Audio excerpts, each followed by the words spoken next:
Hello and welcome to this commemorative video of Egloskerry Chapel.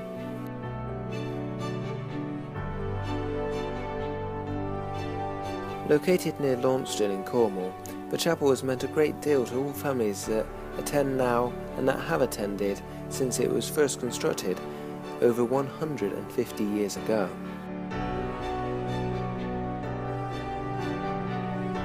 It was on March 29th of 2015 that the last ever service was held.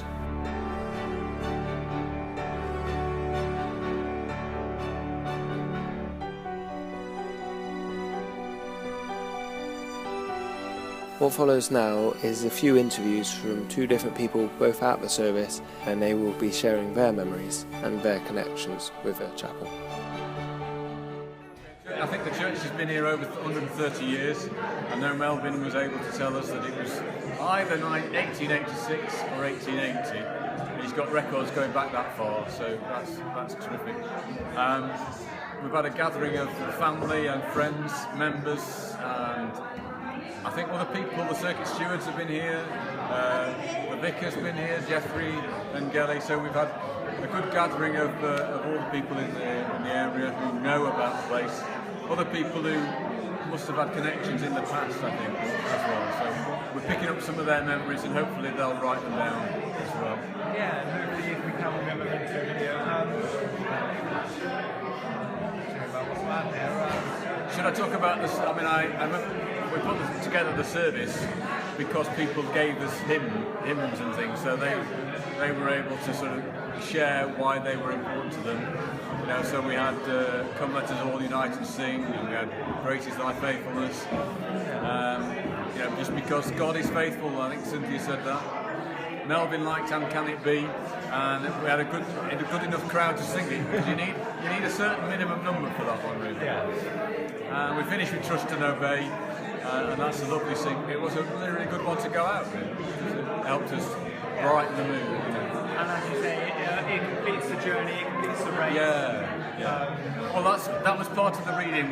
I got from Acts 20 where Paul is saying farewell, and some of the things he said there were so relevant to us. We're saying farewell to a building, and what I suppose in Methodist terms we used to call a society, and people were gathered together in it. They formed a society before they built a church, usually. So they would then. In fact, the history of Methodism is that they would form a group and then go to the parish church until they could raise enough funds to build a building. And that's probably what happened. They were probably formed 150 years ago, if we could really look at it. And go to church, come to a chapel like this, perhaps 5 in the morning.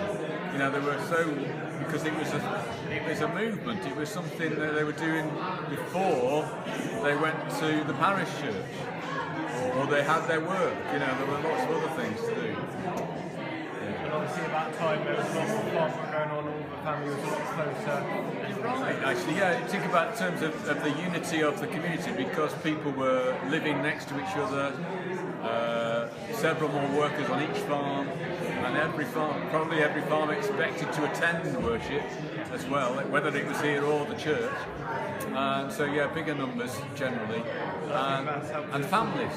Yeah, that's what I was going to say. It's helped to sort of tie the families together. It's getting something which obviously they all do together. They're all sort of expected to do it, and it's kept them together over the years. Yes, and I mean, you know, the nature of modern life is that families don't necessarily stay where they were born. They spread, and that's what some things happen like that, and also. You know, the car has come along and television has come along, and there are other things to do with what you can do on a Sunday morning.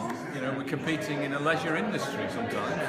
You know, rugby and football are on in a Sunday morning. That actually reminds me of a memory which I had from a previous service, one of the services which I was here. One of the lines said was about why people think God is getting less and less attention nowadays, and it's because we keep cutting him out more and more. Well, yeah, that's a good point though. Yeah, because we think we can do without God, and yet people here have shown how important their faith is, and in the difficult times God has been there for them, and people have been there who believe in God and helped them and supported them through difficult times. It's also quite amazing how, if you think about it, in both our really high points of our lives and the really low points, we always think God. Yeah. Well, it makes you think about your own mortality, your own.